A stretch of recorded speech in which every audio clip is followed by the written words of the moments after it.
이 집을 제 명의로 이전했습니다. 어머니는 이제 지하방에서 지내시면 됩니다. 순간 잔치 자리가 얼음장처럼 얼어붙고 젓가락 떨어지는 소리만 울렸다. 선영이 차갑게 미소 지으며 덧붙였다. 시어머니, 저희가 편히 모시려는 거예요. 정순의 다리에서 힘이 풀려 의자에 주저앉으며 평생 믿었던 가족에게 배신당한 충격이 얼굴에 드러났다. 오늘 사연 시작하기 전에 구독과 좋아요는 무료 버튼이니까 꼭 눌러주세요. 여러분께 행운이 찾아올 거예요. 이른 아침 6시 작은 단독주택 마당에서 정순이 빨래를 널고 있었습니다. 70이 넘은 나이에도 허리는 곧게 펴져 있었고 손놀림은 여전히 야무졌습니다. 하얀 셔츠 한 장, 교복 바지 한 벌을 정성스럽게 털어서 빨래줄에 걸었죠. 마당 한편에는 정순이 직접 가꾼 작은 텃밭이 있었는데 상추와 깻잎이 푸르게 자라고 있었습니다. 할머니, 제가 도와드릴게요. 15살 손주 지훈이 교복을 입고 나오며 말했습니다. 키가 훌쩍 커서 이제 할머니 어깨를 넘어섰지만 여전히 할머니 앞에서는 어린아이 같았습니다. 정수는 고개를 저으며 따뜻하게 웃었습니다. 아니다, 지훈아. 너는 학교 갈 준비나 해라. 할머니가 다 할 수 있단다. 지훈은 잠시 망설이다가 조심스럽게 말했습니다. 할머니, 아빠가 또 늦게 들어오셨네요. 어젯밤에도 술 드시고 엄마랑 무슨 얘기를 하시던데요. 정순의 손이 잠시 멈췄습니다. 아들 명호는 또다시 사업에 실패했습니다. 이번이 벌써 몇 번째인지 셀 수도 없었죠. 치킨집, 카페, 온라인 쇼핑몰까지 시도해봤지만 모두 실패로 돌아갔습니다. 명호는 요즘 집에 들어오면 술 냄새를 풍기며 한숨만 내쉬었고 며느리 선영과 나직한 목소리로 뭔가를 상의하는 모습을 자주 보였습니다. 정수는 속으로 걱정이 태산 같았지만 손주 앞에서는 내색하지 않으려 애썼습니다. 아빠는 힘든 일이 많으셔서 그런 거란다. 지훈이는 걱정하지 말고 공부만 열심히 해라. 할머니가 다 알아서 할 테니까. 그때 집안에서 며느리 선영의 목소리가 선명하게 들려왔습니다. 전화 통화를 하는 모양이었습니다. 네, 알겠습니다. 그러면 내일 오전에 다시 연락드리겠습니다. 부동산 가격이 얼마나 올랐는지 정확히 확인해 보시고요. 주변 시세도 같이 알아봐 주세요. 정수는 무심코 귀를 기울였습니다. 부동산이라니 무슨 일일까요? 혹시 이사를 생각하는 걸까요? 선영은 늘 차분하고 계산적인 사람이었습니다. 감정을 잘 드러내지 않고 무엇이든 손익을 따져보는 성격이었죠.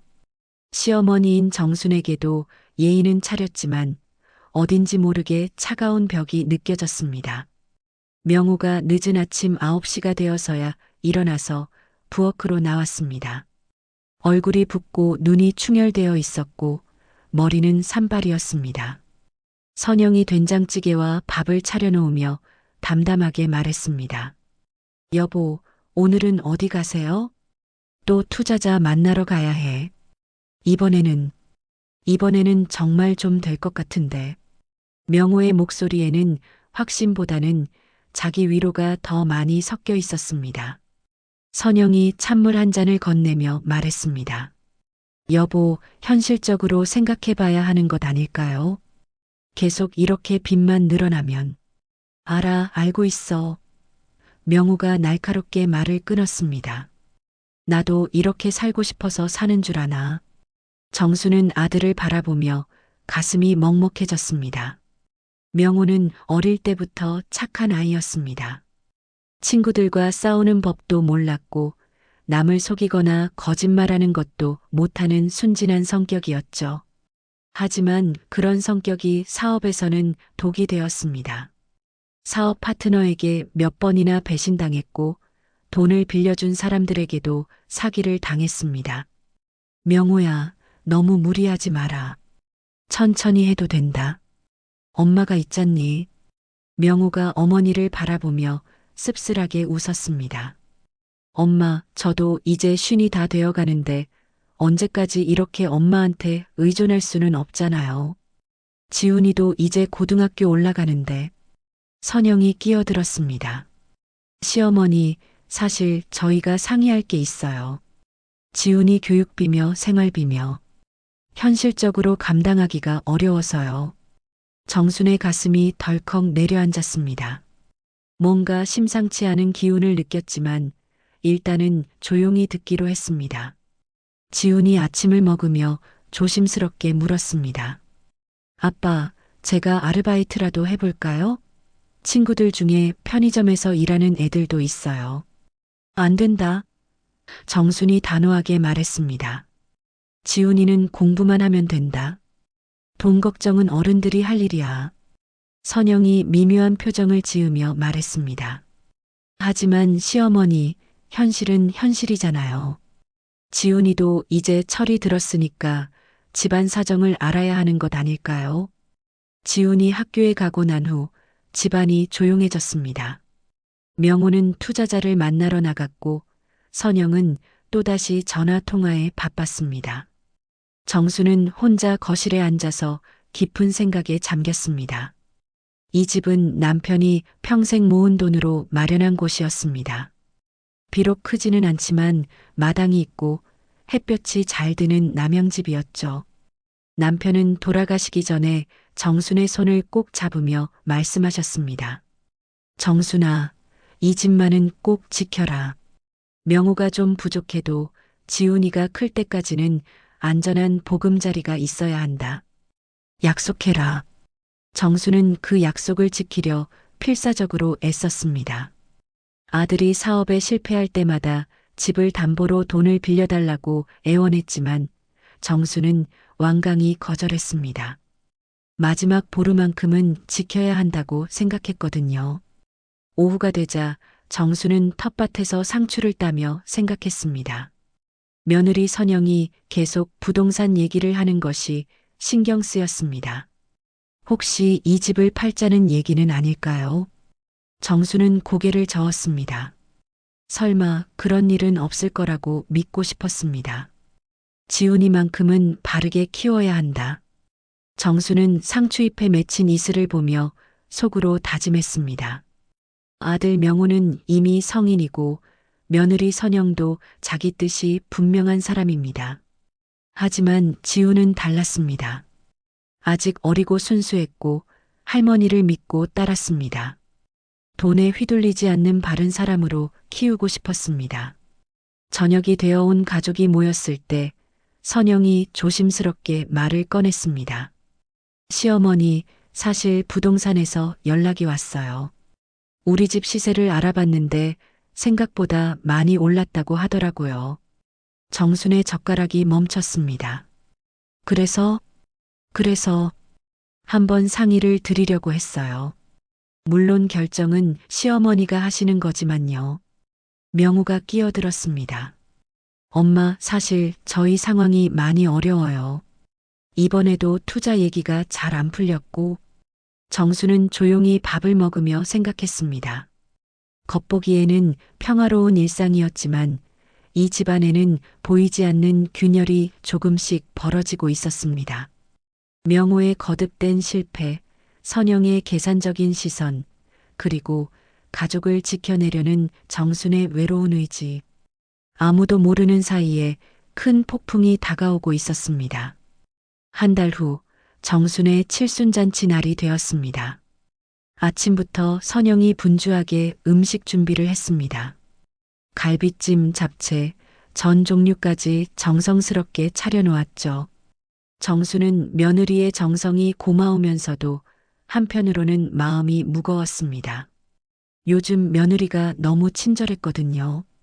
시어머니, 오늘은 주인공이시니까 그냥 앉아 계세요. 제가 다 준비할게요. 고마워, 선영아. 수고가 많구나. 정수는 거실에 앉아서 선영의 모습을 바라봤습니다. 평소보다 화장도 진하게 하고 새 옷까지 입었습니다. 뭔가 특별한 날을 준비하는 것 같은 기운이 느껴졌죠. 오후 2시쯤 친척들이 하나둘 도착하기 시작했습니다. 정순의 여동생 정혜, 조카들, 그리고 멀리서 온 친척들까지 모두 15명 정도가 모였습니다. 지우는 한복을 입고 할머니 옆에 앉았고 명호는 평소보다 일찍 술을 마시기 시작했습니다. 언니, 칠순 축하해요. 건강하게 오래오래 사세요. 여동생 정혜가 건배를 제의하며 말했습니다. 다들 웃음꽃이 피었고 어린 조카들은 떡을 먹으며 뛰어다녔습니다. 정수는 이런 모습이 평화롭고 좋았지만 왠지 모를 불안감이 계속 마음 한구석에 자리 잡고 있었습니다. 명호는 술이 들어가자 평소보다 말이 많아졌습니다. 이모, 사촌형들, 오늘 다들 와줘서 고맙습니다. 저희 엄마 칠순인데 정말 자식들이 못나서. 명호야, 무슨 소리야. 내가 얼마나 효자인데. 정혜가 말했습니다. 그때 선영이 명호에게 살짝 눈짓을 했습니다. 마치 무언의 신호 같았죠. 명호는 술잔을 비우고는 갑자기 자리에서 일어났습니다. 잠깐 여러분께 말씀드릴 게 있습니다. 갑작스러운 분위기 변화에 모든 사람들의 시선이 명호에게 집중되었습니다. 정수는 가슴이 두근거리기 시작했습니다. 뭔가 좋지 않은 예감이 들었거든요. 사실 저희가 중요한 결정을 했습니다. 명호의 목소리가 떨리고 있었습니다. 이 집 말입니다. 명호야, 무슨. 정순이 말하려 했지만 명호가 손을 들어 막았습니다. 이 집을 제 명의로 이전했습니다. 이미 서류도 다 끝났고요. 명호가 한 번에 말했습니다. 그리고 엄마는 이제 지하방에서 지내시면 됩니다. 저희가 편히 모시려고 하는 거예요. 순간 잔치 자리가 얼음장처럼 얼어붙었습니다. 젓가락 떨어지는 소리가 유난히 크게 들렸고 아이들도 갑자기 조용해졌습니다. 뭐라고? 정혜가 황급히 일어나며 소리쳤습니다. 명호야, 너 지금 정신이 있니? 이모, 진정하세요. 저희가 엄마를 버리는 게 아니라 더 잘 모시려고 하는 거예요. 명호의 변명이 이어졌습니다. 정수는 머리가 하얘졌습니다. 다리에 힘이 풀려서 의자에 주저앉았죠. 남편과의 약속, 평생 지켜온 집이 하루아침에 사라진다는 것이 믿어지지 않았습니다. 명호야, 너 이게 무슨 짓이야? 사촌형이 분노하며 외쳤습니다. 어머니 칠순잔치 날에 이런 소리를 하다니. 그때 선영이 차분하게 일어나서 말했습니다. 친척분들, 오해하지 마세요. 저희가 시어머니를 함부로 대하는 게 아닙니다. 선영의 목소리는 냉정했지만 예의 바른 톤을 유지했습니다. 요즘 경제 상황이 어려워서 현실적인 선택을 한 거예요. 현실적인 선택이라고? 정혜가 분개했습니다. 그럼 언니는 어떻게 되는 거야? 평생 이 집 지키며 살았는데. 선영이 미소를 지으며 대답했습니다. 시어머니는 지하방에서 편히 지내시면 되세요. 저희가 잘 모실 테니까 걱정하지 마세요. 오히려 더 편하실 거예요. 의도가 무엇인지 이제야 깨달았습니다. 한 달 전부터 계속된 부동산 전화, 평소보다 친절한 태도, 모든 것이 이 순간을 위한 준비였던 것입니다. 지훈이 갑자기 일어나서 소리쳤습니다. 아빠, 이게 무슨 소리예요? 할머니가 무슨 잘못을 했다고 이런 식으로 하는 거예요? 지훈아, 너는 몰라. 어른들 일이야. 명호가 아들을 제지했습니다. 몰라요? 제가 바보인 줄 아세요? 지훈의 목소리가 크게 떨렸습니다. 할머니 집을 뺏어서 지하실로 내쫓는 게 효도예요? 선영이 지훈에게 다가가며 말했습니다. 지훈아, 엄마 아빠가 너를 위해서 하는 거야. 내가 대학 갈 때까지 학비며 생활비며 다 필요하잖니. 그런 돈 필요 없어요. 지훈이 울먹이며 소리쳤습니다. 할머니랑 계속 살 거예요. 친척들이 웅성거리기 시작했습니다. 몇몇은 분노했고 몇몇은 당황했고 모두가 믿을 수 없다는 표정이었습니다. 정순이 천천히 일어나서 말했습니다. 명호야, 정말로 이미 끝난 일이니? 명호가 고개를 숙이며 대답했습니다. 네, 엄마. 이미 서류도 다 처리했고, 어차피 제가 상속받을 집이잖아요. 상속받을 집이라고? 정혜가 기가 막혀 했습니다. 언니가 살아있는데 무슨 상속이야? 선영이 서류 뭉치를 꺼내며 말했습니다. 이미 법적으로 모든 절차가 끝났습니다. 시어머니께서도 동의하신 거예요. 내가 언제 동의했다고? 정순이 떨리는 목소리로 물었습니다. 지난달에 서명하신 거 기억 안 나세요?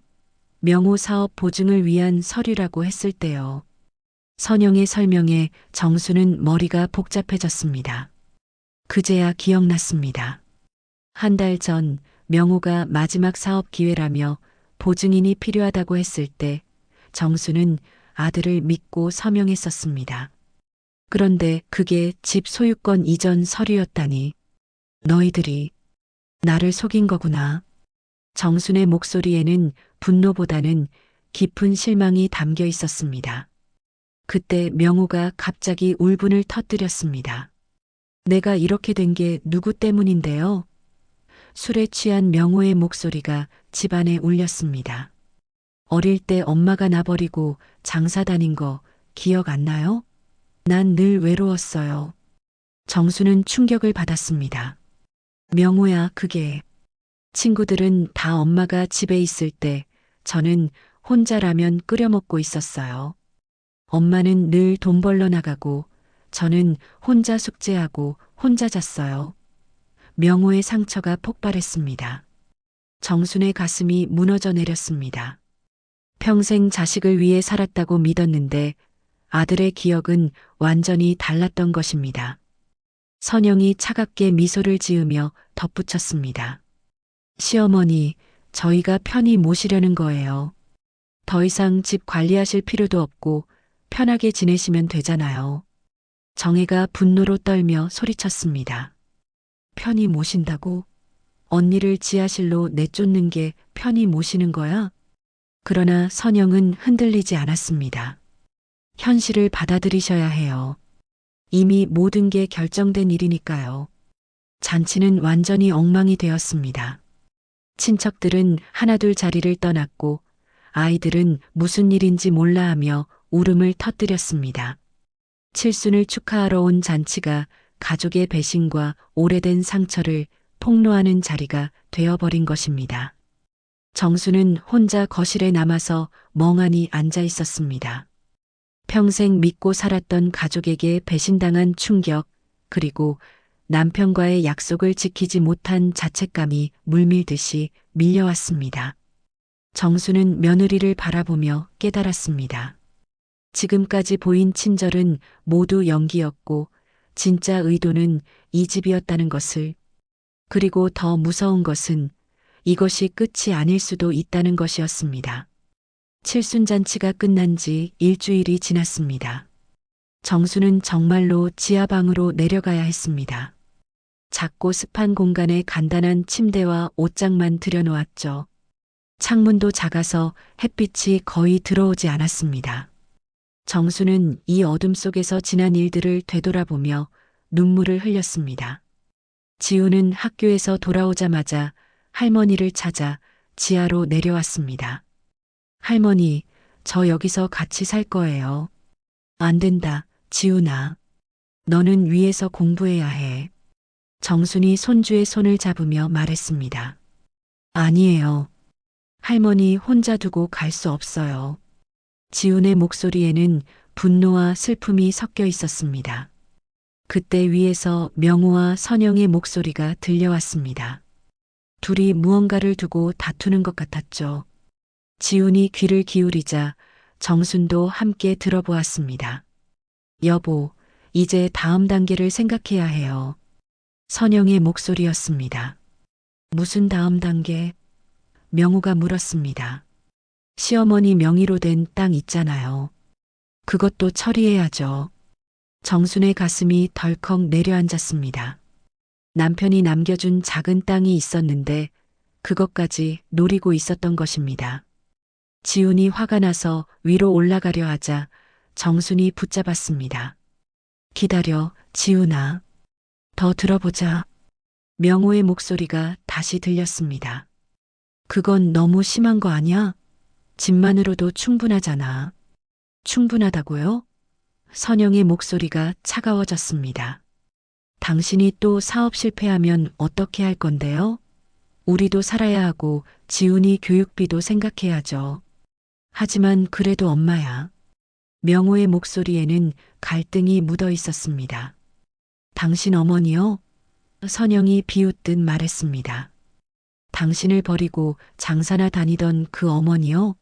당신이 얼마나 외로웠는지 저도 다 알아요. 지하에서 듣고 있던 정순의 눈에서 눈물이 흘러내렸습니다. 아들의 상처가 이렇게 깊었다는 것을, 그리고 며느리가 그 상처를 이용하고 있다는 것을 깨달았습니다. 지훈이 더 이상 참지 못하고 위로 뛰어 올라갔습니다. 아빠, 정말 이래도 되는 거예요? 명호와 선영이 깜짝 놀라며 지훈을 바라봤습니다. 지훈의 얼굴은 분노로 일그러져 있었습니다. 지훈아, 언제부터? 명호가 당황하며 말했습니다. 할머니가 무슨 잘못을 했는데 이렇게 하는 거예요?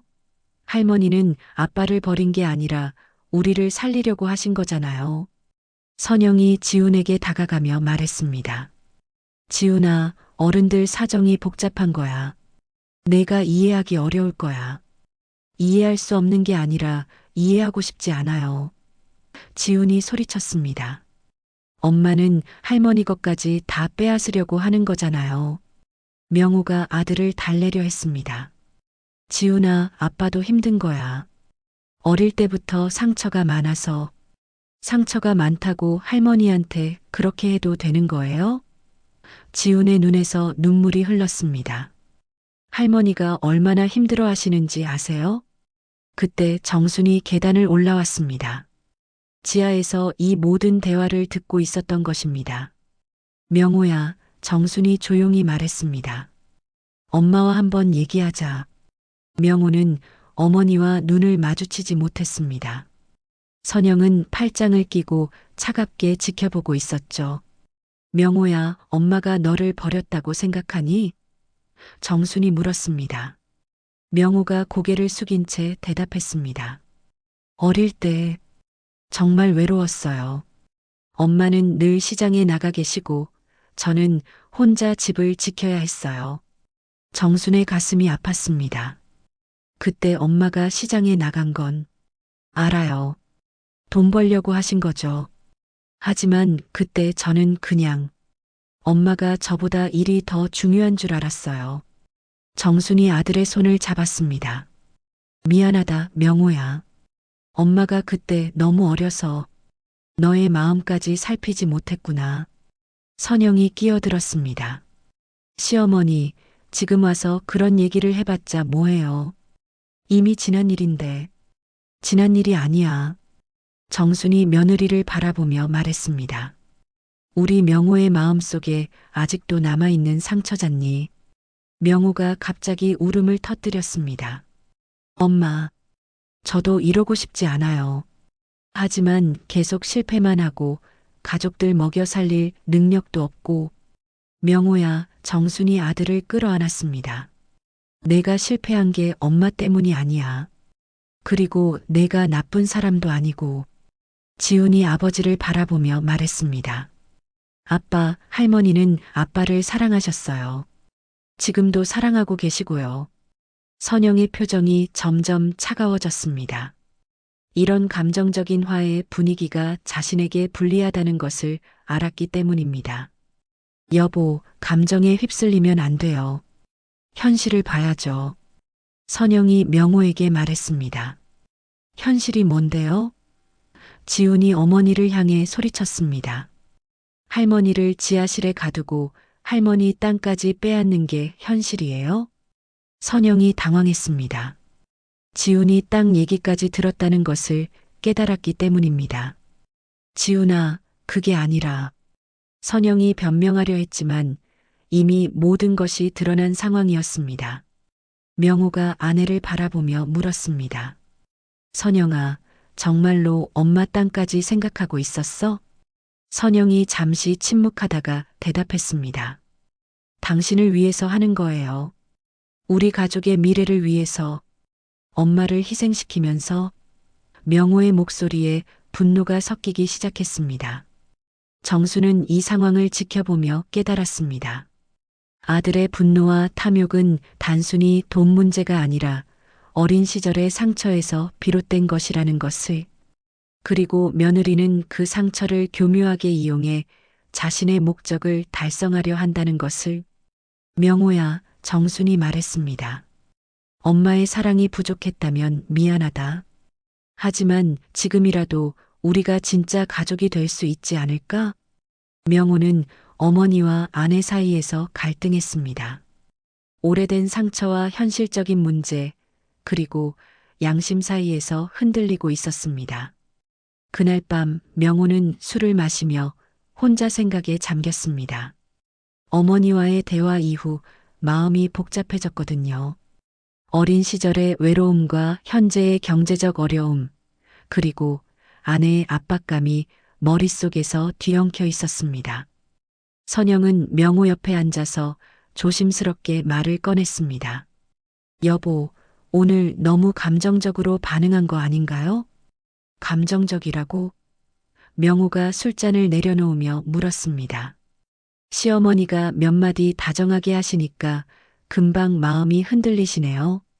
하지만 현실은 바뀌지 않잖아요. 선영의 목소리는 차분했지만 날카로웠습니다.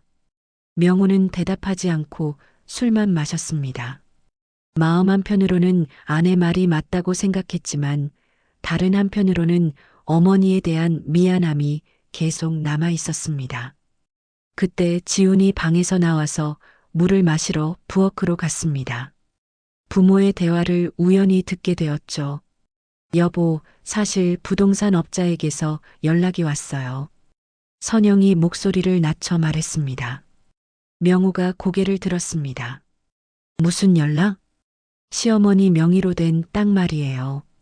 그 땅이 재개발 예정 지역에 포함되어 있다고 하더라고요. 지금 팔면 상당한 돈이 된다고 해요. 지우는 부엌에서 몸을 숨기고 부모의 대화를 계속 들었습니다. 가슴이 두근거렸습니다. 재개발? 명호가 관심을 보였습니다. 네. 몇 년 후에는 지금보다 몇 배는 오를 거라고 하는데 지금 당장 현금이 필요하잖아요. 당신 사업 자금으로 쓸 수도 있고. 명호의 눈빛이 흔들렸습니다. 하지만 그게 엄마 땅인데 시어머니가 그 땅으로 뭘 하시겠어요? 이미 연세도 많으시고 실질적으로 관리할 수도 없잖아요. 선영이 설득하듯 말했습니다. 지우는 더 이상 참을 수 없어서 거실로 나왔습니다. 엄마, 아빠, 정말 그러실 거예요? 부부가 깜짝 놀라며 지훈을 바라봤습니다. 또다시 대화를 엿들었다는 것을 깨달았죠. 지훈아, 내가 들을 얘기가 아니야. 명호가 당황하며 말했습니다. 제가 들을 얘기가 아니라고요? 지훈의 목소리가 떨렸습니다. 할머니 재산을 다 빼앗는 얘기가 제가 들으면 안 되는 얘기예요? 선영이 일어나서 지훈에게 다가왔습니다. 지훈아, 엄마가 설명해 줄게. 이건 할머니를 위해서도 좋은 일이야. 할머니를 위해서요? 지훈이 어이없어 했습니다. 할머니를 지하실에 가둬놓고 이제 땅까지 빼앗는 게 할머니를 위한 거예요? 지훈아. 명호가 아들을 꾸짖으려 했지만 지훈은 물러서지 않았습니다. 아빠도 정말 모르겠어요. 할머니가 얼마나 아빠를 사랑하시는데 왜 이런 식으로 하는 거예요? 선영의 표정이 차가워졌습니다. 지훈아, 내가 아직 어려서 모르는 거야. 어른들 세계는 복잡해. 감정만으로는 살아갈 수 없어. 그럼 할머니는 어떻게 되는 거예요? 집도 잃고 땅도 잃으면 할머니는 뭘로 사시라는 거예요? 우리가 모실 거야. 선영이 대답했습니다. 지하실에서요? 지훈이 분노했습니다. 그때 지하에서 정순이 올라왔습니다. 위에서 들리는 소리 때문에 잠을 잘 수가 없었던 것입니다. 무슨 일이니? 정순이 물었습니다. 지훈이 할머니를 바라보며 눈물을 흘렸습니다. 할머니, 엄마가 할머니 땅도 팔으려고 해요. 정순의 얼굴이 굳어졌습니다. 그게 무슨 소리니? 선영이 당황했지만 금세 침착함을 되찾았습니다. 시어머니, 사실 그 땅이 재개발 예정 지역이라고 하더라고요. 지금 팔면 좋은 가격을 받을 수 있다고 해서 내 허락도 없이? 정순의 목소리가 떨렸습니다. 물론 시어머니 동의 하에서 하려고 했죠. 어차피 시어머니 혼자서는 관리하기 어려우실 테니까. 정순이 며느리를 똑바로 바라봤습니다. 선영아, 솔직히 말해봐. 너의 진짜 속셈이 뭐니? 선영이 잠시 망설이다가 대답했습니다. 시어머니, 저희도 살아야 해요. 명호는 계속 사업에 실패하고 지훈이 교육비도 많이 들고 그래서 나를 다 털어먹으려는 거구나. 정순의 목소리에는 분노보다는 절망이 묻어 있었습니다. 명호가 중간에 끼어들었습니다. 엄마, 그게 아니라 저희가 엄마를 모시면서 함께 잘 살아보려는 거예요. 함께 잘 살아보자고. 정순이 씁쓸하게 웃었습니다. 나를 지하실에 가둬놓고 재산은 다 가져가면서 지훈이 할머니 편에 섰습니다. 할머니 말이 맞아요. 이건 너무해요. 선영이 지훈에게 화를 냈습니다. 지훈아, 내가 자꾸 끼어들면 어떻게 해? 이건 어른들이 결정할 일이야. 어른들이 결정할 일이라고요? 지훈이 대들었습니다.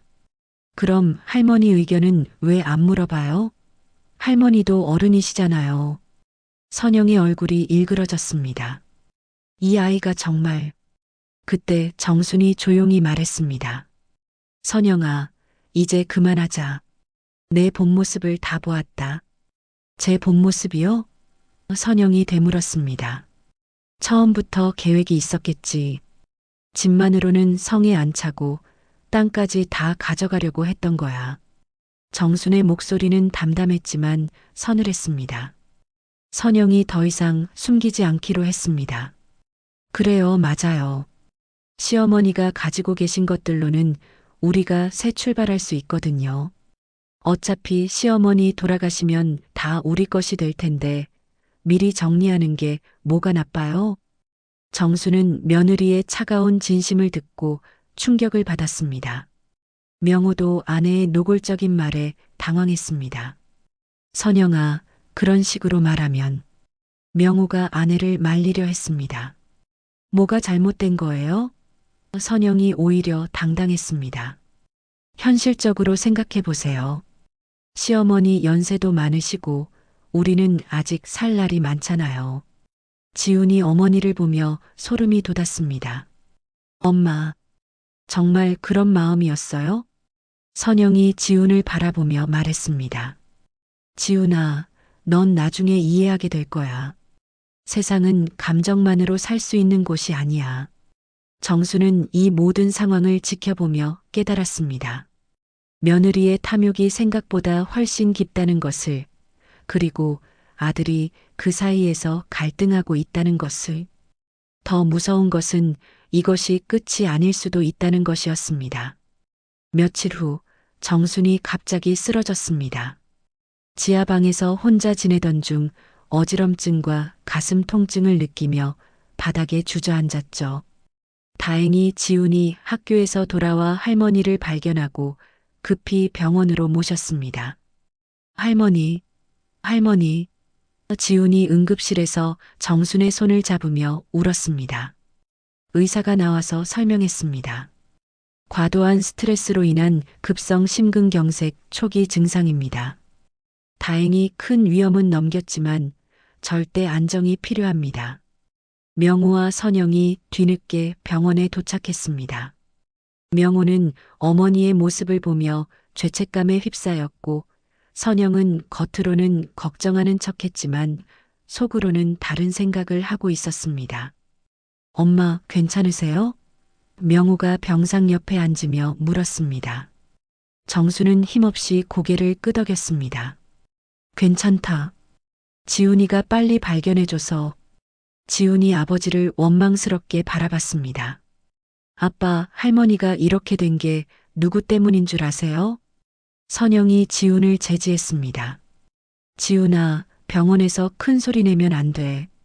며칠간 입원 치료를 받은 후 정수는 집으로 돌아왔습니다. 하지만 여전히 지하방으로 가야 했습니다. 지훈은 할머니를 도우며 분노했지만 어쩔 수 없었습니다. 그날 저녁 정순이 일찍 잠든 후 선영이 명호에게 다가왔습니다. 얼굴에는 차가운 미소가 떠올라 있었습니다. 여보, 이번 일로 생각해 봤는데. 뭘 생각해 봤다고? 명호가 피곤한 목소리로 물었습니다. 시어머니 건강 상태 말이에요. 의사 말로는 스트레스가 주원인이라고 하잖아요. 명호가 고개를 들었습니다.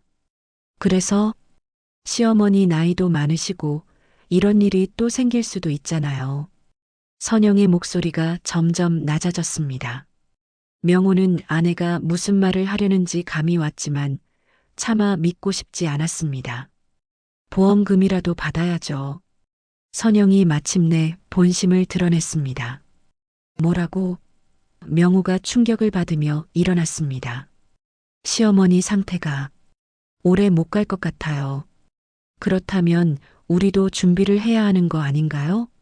명호는 아내의 말을 듣고 온몸이 떨렸습니다. 선영아, 너 지금 무슨 소리를 하는 거야? 현실적인 얘기예요. 시어머니가 돌아가시면 보험금도 나올 테고, 그럼 우리가 새 출발할 수 있잖아요. 그래도 엄마야. 명호의 목소리가 떨렸습니다. 당신 어머니가 당신한테 뭘 해줬다고 그래요? 선영이 냉정하게 말했습니다.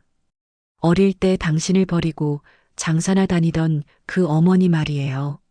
명호는 갈등했습니다. 어린 시절의 상처와 현재의 경제적 어려움, 그리고 아내의 압박이 그를 괴롭혔습니다. 그때 지훈이 화장실을 가려다 부모의 대화를 우연히 듣게 되었습니다. 경악한 지훈은 몸을 숨기고 계속 들었습니다.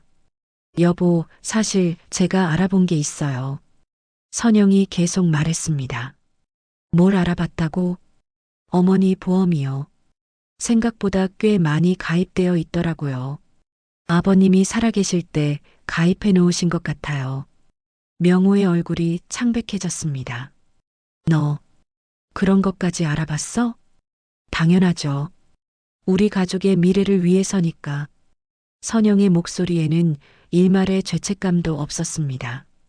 지우는 어머니의 차가운 계산에 소름이 돋았습니다. 할머니의 죽음까지 계산하고 있다니 믿을 수 없었습니다. 하지만 선영아, 명호가 망설였습니다. 그래도 우리가 어떻게 그런 생각을 할 수 있어? 왜 못해요? 선영이 오히려 당당했습니다. 어머니도 연세가 많으시고 우리도 현실적으로 생각해야 할 때가 온 거예요. 명호는 아내와 어머니 사이에서 심한 갈등을 느꼈습니다. 한편으로는 경제적 어려움에서 벗어나고 싶었지만 다른 한편으로는 어머니에 대한 최소한의 인간적 정이 남아 있었습니다. 그렇다고 해도 엄마가 아직 살아계시는데 명호가 고민하며 말했습니다. 살아계시긴 하죠. 하지만 언제까지 살아계실지는 모르잖아요.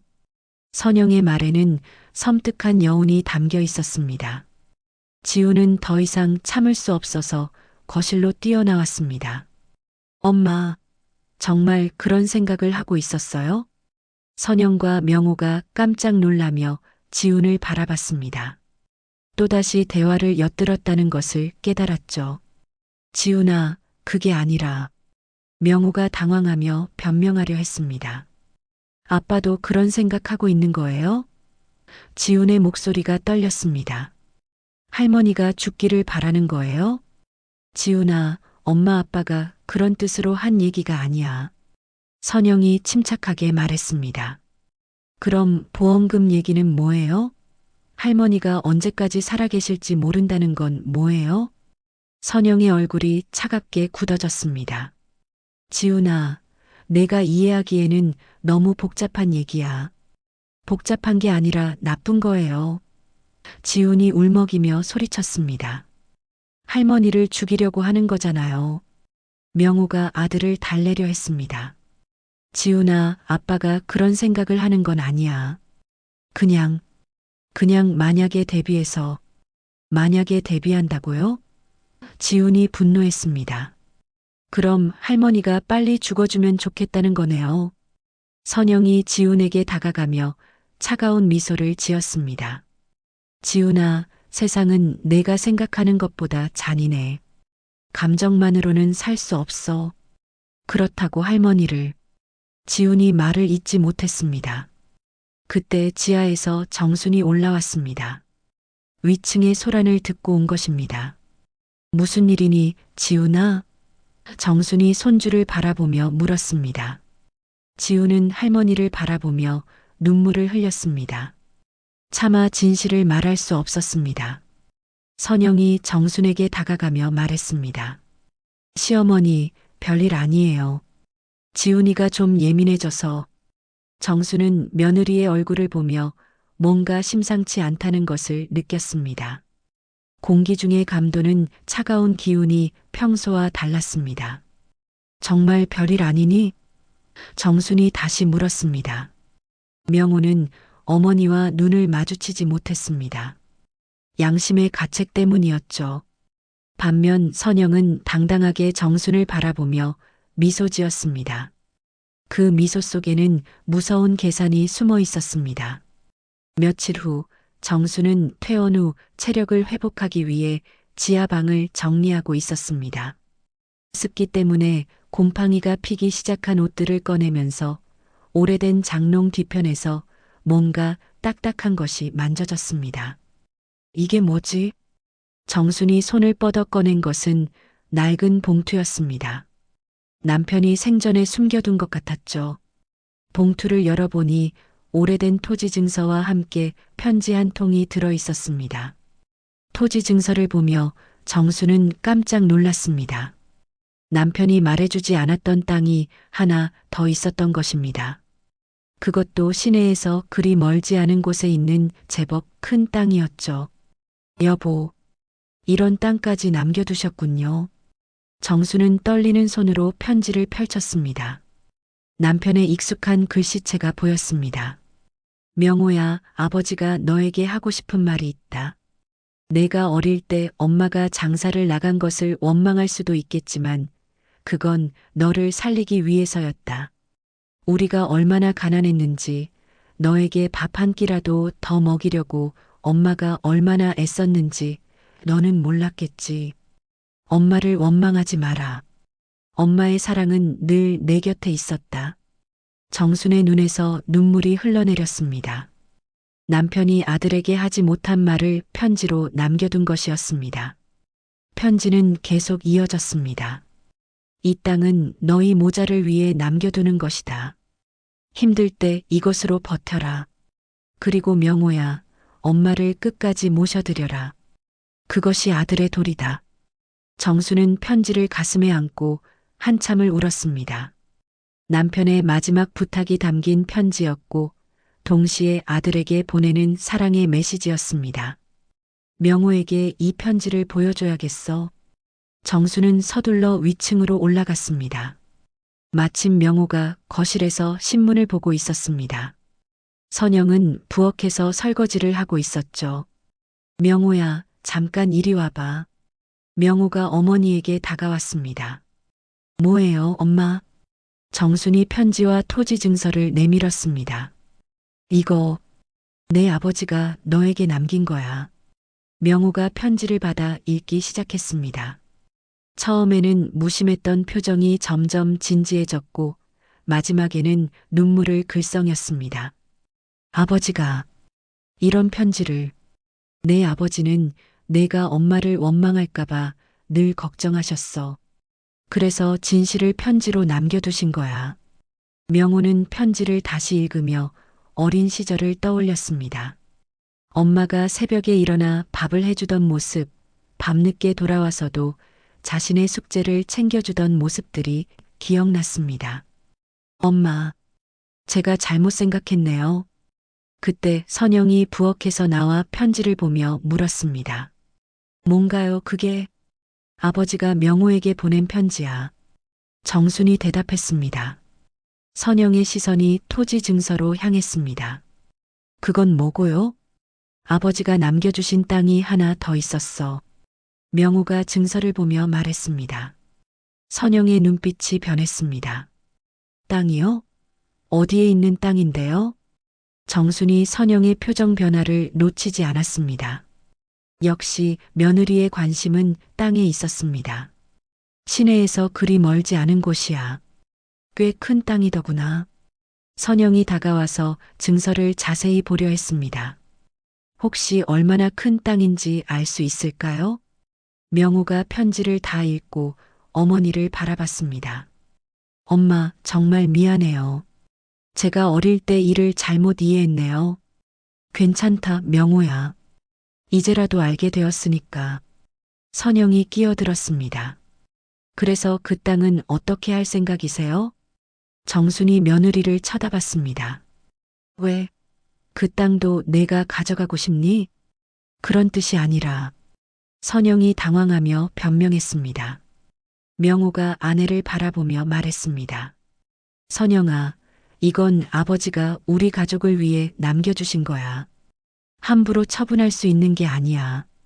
하지만 현실적으로 생각해보면 선영이 말하려 했지만 명호가 손을 들어 막았습니다. 아니야. 이 땅은 아버지의 뜻대로 해야 해. 그때 지훈이 학교에서 돌아와 분위기를 눈치챘습니다. 무슨 일이에요? 정순이 손주에게 편지를 보여주었습니다. 할아버지가 아버지에게 보낸 편지야. 지훈이 편지를 읽으며 감동했습니다. 와, 할아버지가 이런 편지를. 그래, 할아버지는 우리 가족을 많이 사랑하셨어. 선영은 이 상황이 자신에게 불리하다는 것을 직감했습니다. 편지 때문에 명호의 마음이 어머니 쪽으로 기울고 있었거든요. 여보, 그래도 현실을 생각해야 하는 거 아닌가요? 선영이 조심스럽게 말했습니다. 무슨 현실?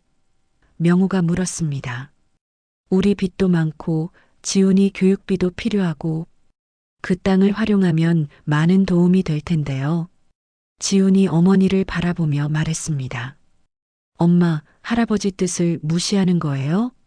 뜻을 무시하는 게 아니라 현명하게 활용하자는 거야. 정순이 며느리를 똑바로 바라봤습니다. 선영아, 솔직히 말해봐. 너는 우리 가족의 재산이 탐나는 거야? 아니면 정말로 가족을 위하는 거야? 선영이 잠시 침묵했습니다. 그리고는 마침내 본심을 드러냈습니다. 둘 다예요. 저도 이 가족의 일원이니까 당연히 가족 재산에 관심이 있어요. 그리고 그걸 현명하게 활용해서 더 나은 미래를 만들고 싶어요. 명호가 아내를 보며 실망했습니다. 선영아, 너무 노골적이야. 노골적이라고요? 솔직한 거죠.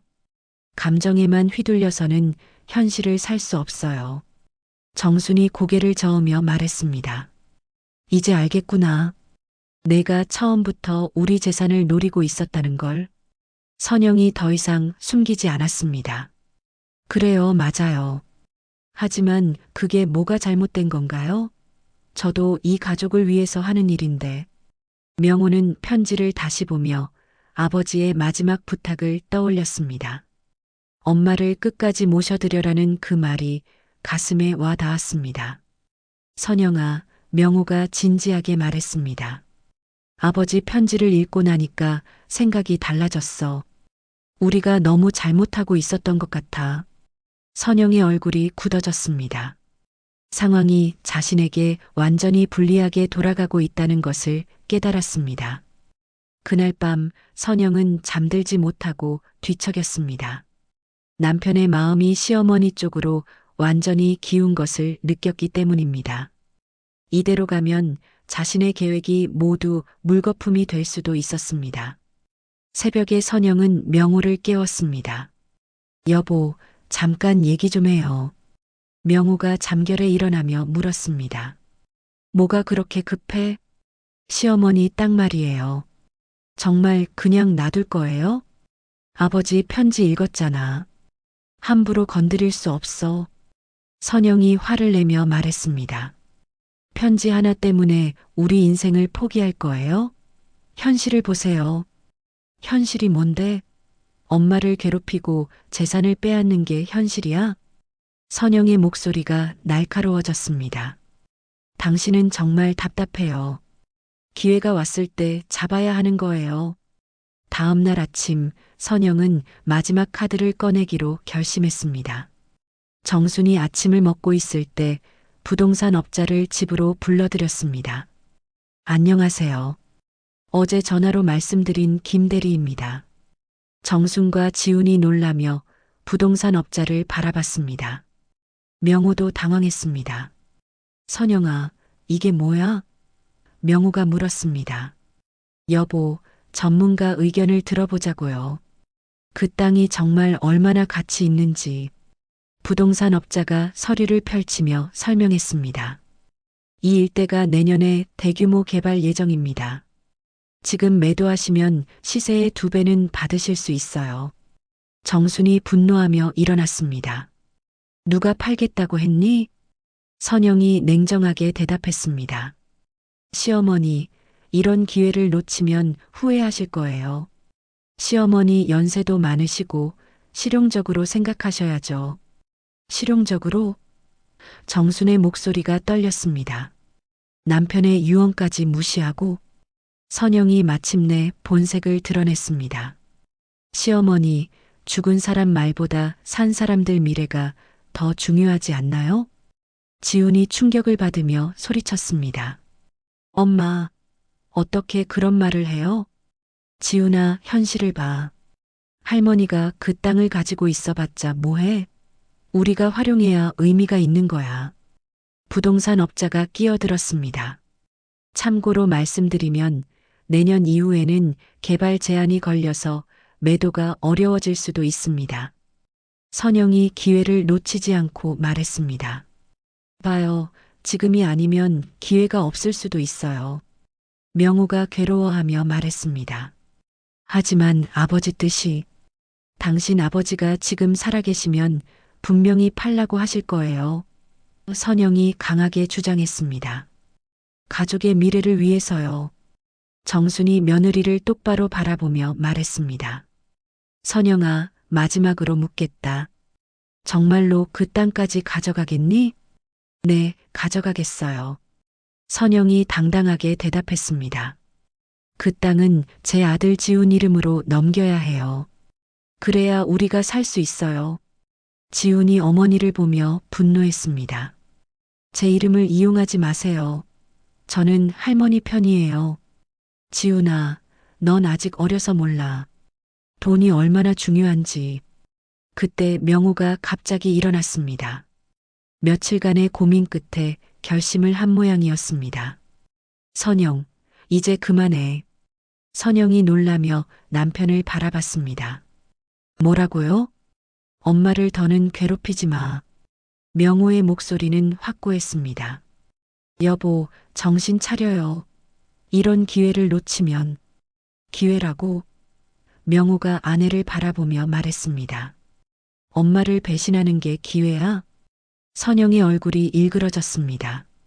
당신은 정말 바보예요. 평생 가난하게 살 거예요. 그럼 가난하게 살지. 명호가 담담하게 대답했습니다. 엄마를 배신하면서까지 부자가 되고 싶지 않아. 부동산 업자가 어색한 분위기를 눈치채고 일어났습니다. 그럼 다음에 다시 연락드리겠습니다. 선영이 부동산 업자를 붙잡으려 했지만 명호가 막았습니다. 가세요. 우리는 팔지 않습니다. 부동산 업자가 나간 후 선영이 절망적으로 소리쳤습니다. 당신들 정말 후회할 거예요. 정순이 며느리에게 다가가며 말했습니다. 선영아, 이제 정말 끝이구나. 끝이라고요? 아직 끝난 게 아니에요. 선영이 마지막 발악을 했습니다. 그때 지훈이 핸드폰을 꺼내며 말했습니다. 엄마, 법적으로 알아본 게 있어요. 뭘 알아봤다고? 할머니를 속여서 집 소유권을 이전한 건 사기죄에 해당할 수 있다고 해요. 선영의 얼굴이 창백해졌습니다. 그게 무슨 소리야? 명호도 아들의 말에 관심을 보였습니다. 정말이니, 지훈아? 네. 그리고 변호사 선생님이 무료 상담도 해주신다고 해요. 정순이 희망을 품으며 물었습니다. 정말 집을 되찾을 수 있니? 가능성이 있다고 하세요. 특히 할머니가 속아서 서명하신 거라면요. 선영이 패닉 상태에 빠졌습니다. 안 돼. 이미 법적으로 끝난 일이야. 명호가 아내를 바라보며 말했습니다. 선영아, 이제 정말 그만하자. 우리가 너무 잘못했어. 며칠 후 변호사의 도움으로 법원에 소송을 제기했습니다. 정순이 사기당했다는 증거들이 하나씩 드러났고 마침내 집 매매 무효 판결이 나왔습니다. 선영은 법정에서 완전히 패배했습니다. 집은 다시 정순의 소유가 되었고 숨겨진 땅도 안전하게 지켜낼 수 있었습니다. 명호가 법정에서 나오며 어머니께 말했습니다. 엄마, 정말 죄송해요. 제가 너무 잘못했어요. 정수는 아들의 손을 잡으며 대답했습니다. 이제라도 깨달았으니 다행이다, 명호야. 선영은 모든 것을 잃었습니다. 탐욕이 결국 자신을 파멸로 이끈 것입니다. 법정에서 승소한 지 한 달이 지났습니다. 정수는 다시 자신의 집 거실에서 지훈과 함께 아침을 먹고 있었습니다. 오랜만에 느끼는 평화로운 아침이었죠. 햇살이 창문을 통해 따스하게 들어오고 마당의 텃밭에서는 가을 무가 푸르게 자라고 있었습니다. 할머니, 이제 정말 편안해 보이세요. 지훈이 할머니를 바라보며 미소 지었습니다. 그러게. 이런 평화가 얼마나 소중한지 이제야 알겠다. 정순도 손주를 보며 따뜻하게 웃었습니다. 선영은 법정 판결 이후 집을 떠났습니다. 마지막까지 분노하며 나갔지만 결국 그녀의 탐욕은 아무것도 얻지 못했습니다. 명호와의 관계도 회복할 수 없을 정도로 악화되었죠. 명호는 혼자 작은 원룸에서 지내고 있었습니다. 어머니와 아들에게 용서를 구하고 싶었지만 차마 얼굴을 마주하기가 어려웠습니다. 자신이 저질렀던 일들이 너무 부끄러웠거든요. 어느 날 저녁 명호가 술에 취해 집 앞에서 망설이고 있었습니다. 안으로 들어가고 싶었지만 용기가 나지 않았습니다. 그때 지훈이 학원에서 돌아오다가 아버지를 발견했습니다. 아빠, 명호가 놀라며 아들을 바라봤습니다. 지훈아, 너, 아빠 왜 여기서 이러고 계세요? 명호의 눈에서 눈물이 흘렀습니다. 미안하다, 지훈아. 아빠가 너무 잘못했어. 지훈도 눈물을 흘리며 아버지를 바라봤습니다. 아빠, 들어가요. 할머니도 아빠를 기다리고 계세요. 정말 엄마가 나를 용서해 주실까? 할머니는 아빠를 사랑하세요. 늘 그랬어요. 지훈이 아버지의 손을 잡고 집으로 들어갔습니다. 정수는 거실에서 뜨개질을 하고 있었는데 아들이 들어오는 것을 보고 놀랐습니다. 명호야. 명호는 어머니 앞에서 무릎을 꿇었습니다. 엄마, 죄송해요. 정말 죄송해요. 정순의 눈에서도 눈물이 흘렀습니다. 일어나, 명호야. 아니에요. 제가 엄마에게 얼마나 큰 상처를 드렸는지 용서받을 자격이 없어요. 정순이 아들을 일으켜 세우며 말했습니다. 명호야, 엄마가 언제 너를 미워한 적이 있니? 하지만 제가 한 일들이 내가 잘못했지만 그래도 넌 내 아들이야. 정순이 명호의 손을 잡았습니다. 사람은 누구나 실수할 수 있어. 중요한 건 그 실수를 깨닫고 바로잡는 거지. 명호가 어머니를 끌어안으며 울었습니다. 엄마, 난 늘 사랑받지 못했다고 생각했어요. 어릴 때부터 혼자라고 생각했고, 아니야, 명호야. 엄마의 사랑은 늘 내 곁에 있었어. 내가 보지 못했을 뿐이지. 지훈도 아버지와 할머니를 끌어안았습니다. 그날부터 명호는 다시 집으로 돌아왔습니다. 하지만 예전과는 달랐습니다. 어머니에 대한 태도가 완전히 바뀌었거든요. 매일 아침 어머니께 안부를 묻고 집안일도 도왔습니다. 엄마, 제가 마당 정리할게요. 고맙다, 명호야. 하지만 무리하지 마라. 명호는 사업에 대한 욕심도 버렸습니다. 대신 작은 일이라도 성실하게 하기로 마음먹었습니다. 근처 마트에서 아르바이트를 시작했고, 비록 수입은 적었지만 정직하게 돈을 벌었습니다. 어느 날 정순이 명호에게 말했습니다. 명호야, 그 땅 말인데. 엄마, 그 땅은 엄마 것이에요. 제가 건드릴 생각 없어요. 아니야. 내 아버지가 우리 가족을 위해 남겨주신 거잖니. 조금씩 팔아서 너의 새 출발 자금으로 써라. 명호가 고개를 저었습니다. 안 돼요, 엄마. 저는 제 힘으로 살아갈 거예요. 그래도, 엄마, 저는 이제 다른 사람이 되고 싶어요. 돈에 눈이 멀어서 가족을 배신하는 사람이 아니라 정직하게 살아가는 사람이요. 정수는 아들의 변화를 보며 기뻤습니다. 비록 늦었지만 진정한 아들을 되찾은 기분이었습니다. 지훈도 달라졌습니다. 이번 일을 통해 많은 것을 배웠거든요. 돈이 얼마나 사람을 변하게 하는지, 그리고 가족의 사랑이 얼마나 소중한지를 깨달았습니다. 할머니, 저는 나중에 할머니를 꼭 모실 거예요. 지훈아, 넌 내 인생을 살아야 해. 할머니 걱정은 하지 마라. 아니에요. 할머니가 저를 얼마나 사랑해 주셨는데, 저도 할머니를 평생 사랑할 거예요. 몇 달 후 선영에게서 연락이 왔습니다. 이혼 서류에 사인을 해달라는 내용이었습니다. 명호는 망설임 없이 서명했습니다. 이미 마음속으로는 끝난 관계였거든요. 지훈아, 엄마와 아빠가 이혼하게 되었어.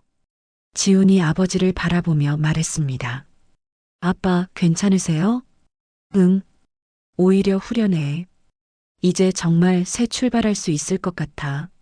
명호는 마트 일을 성실히 하며 작은 돈을 모았습니다. 그리고 1년 후 작은 김밥집을 열었습니다.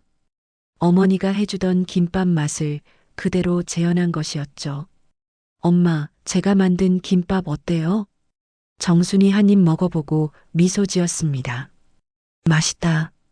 옛날 내가 해주던 맛이구나. 엄마가 저에게 해주셨던 사랑의 맛이에요. 김밥집은 작았지만 정성스러운 음식으로 소문이 났습니다. 명호는 매일 새벽에 일어나 재료를 준비하고 하나하나 정성스럽게 김밥을 말았습니다. 지훈도 방학 때마다 아버지를 도왔습니다. 아빠, 저도 김밥 만드는 법 가르쳐 주세요. 그래, 우리 지훈이도 배워보자. 어느 저녁 세 가족이 함께 저녁을 먹고 있었습니다. 정순이 아들과 손주를 바라보며 말했습니다. 참 행복하다. 이런 평범한 일상이 이렇게 소중한 줄 몰랐어. 명호가 어머니의 손을 잡으며 말했습니다. 엄마, 제가 깨달은 게 있어요. 뭘 깨달았니? 사랑은 늘 있었다는 거요. 제가 보지 못했을 뿐이지 엄마의 사랑은 항상 제 곁에 있었어요.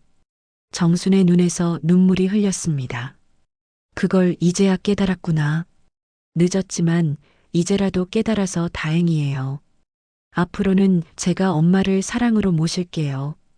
지훈이 두 사람을 바라보며 말했습니다. 우리 가족 정말 행복해요. 그날 밤 정수는 남편의 사진 앞에서 말했습니다. 여보, 우리 명호가 드디어 철이 들었어요. 그리고 지훈이도 바르게 자라고 있고요. 이제 마음 놓고 당신 곁으로 갈 수 있을 것 같아요. 물론 아직은 아니지만요. 창밖으로는 가을비가 내리고 있었습니다. 하지만 집안은 따뜻했습니다. 탐욕과 배신, 오해로 뒤엉켰던 가족이 각자의 상처를 직면하고 조금씩 치유되어 가고 있었습니다. 진정한 행복은 많은 재산에 있는 것이 아니라 서로를 사랑하고 아껴주는 마음에 있다는 것을, 그리고 그 사랑은 늘 곁에 있었다는 것을. 이 가족은 이제야 그 소중한 진실을 깨달았습니다. 오늘의 이야기가 울림이 되었다면 주변 분들과 함께 나눠주세요. 당신의 이야기가 누군가의 인생에 닿을지도 모릅니다. 구독과 좋아요, 댓글로 함께 해주시면 앞으로 더 좋은 이야기로 찾아뵙겠습니다.